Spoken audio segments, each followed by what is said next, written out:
The Hunchback of Notre Dame, chapter 14, part 2 of chapter 14. "You must stay," Quasimodo said. "You are safe here, and only here." Then he slammed the door and locked it from the outside. Esmeralda pounded on the door, but she was trapped. "Do not fear," she heard Quasimodo cry through the door. "I shall protect you." With that, she heard him shuffle down the hall. Esmeralda pounded and pounded on the door, but he did not return. Soon she sank to the floor and sobbed helplessly. Quasimodo rushed to the roof of Notre Dame and looked down.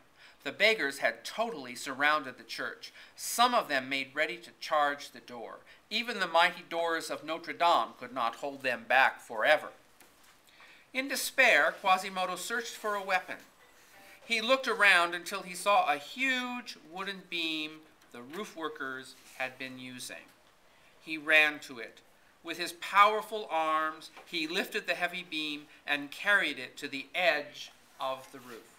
Below on the streets, the beggars were shouting and waving their torches. Some of them ran up the steps of the cathedral and pounded on the doors.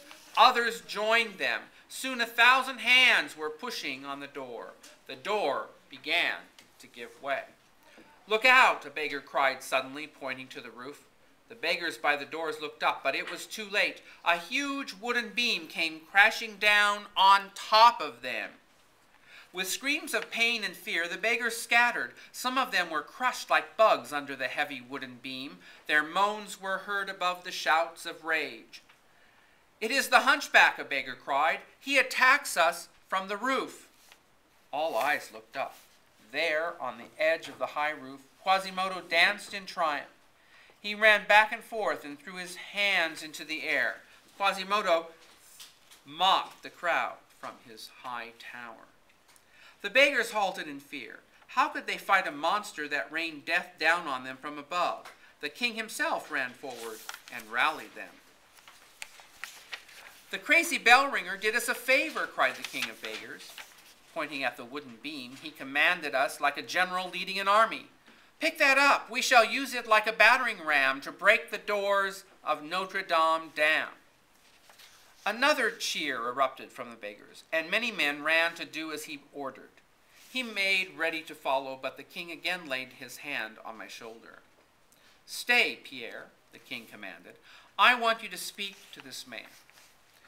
I turned and saw a humble craftsman.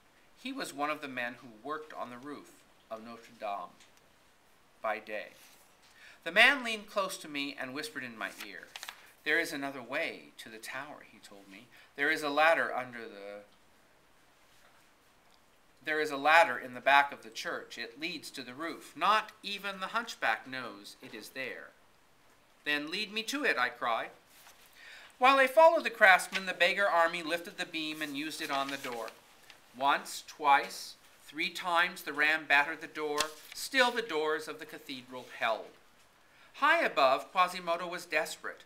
He hefted stones used by the workmen and threw them into the crowd below. Some struck and killed members of the beggar army, but still they came. The beggars were determined to rescue Esmeralda. The hunchback feared for the life of the gypsy girl. He had no way of knowing that the beggars were there to save her, not harm her. Quasimodo only knew he wanted Esmeralda to remain in the bell tower. He wanted her with him forever. He ran back and forth along the wall. He shouted and screamed in rage and helplessness. Soon the beggars would be through the door.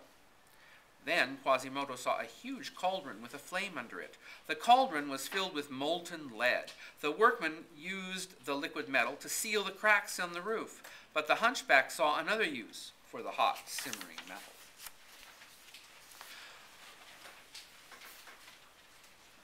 Looking around, Quasimodo's good eye followed the grooves in the stone of the roof.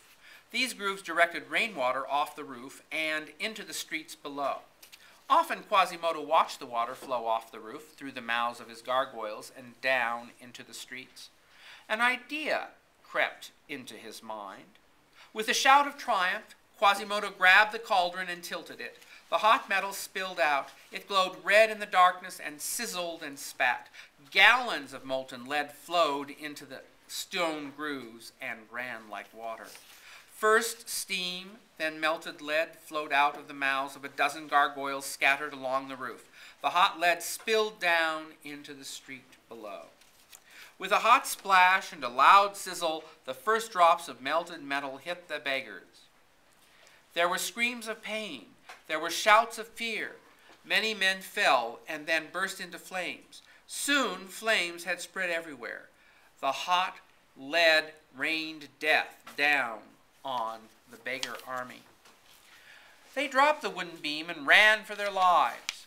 The cathedral door remained unbroken. Many soldiers of the beggar army lay on the ground, never to rise again. One of the dead was the king of beggars himself. The beggar army was defeated. The survivors fled into the night. Esmeralda heard the lock on the door click. She jumped up from the straw pallet as the door swung slowly open. She ran to greet Quasimodo. Then she stopped dead. She quaked in fear as a long, red-robed arm reached out and grabbed her by the neck. "Now you shall die, witch," Claude Frollo cried as he grabbed the helpless gypsy girl. Esmeralda struggled for a moment, but the archdeacon was too strong. She tried to raise the whistle Quasimodo had given her, but Claude Frollo knocked it out of her grip. His bony hands wrapped around her neck and squeezed.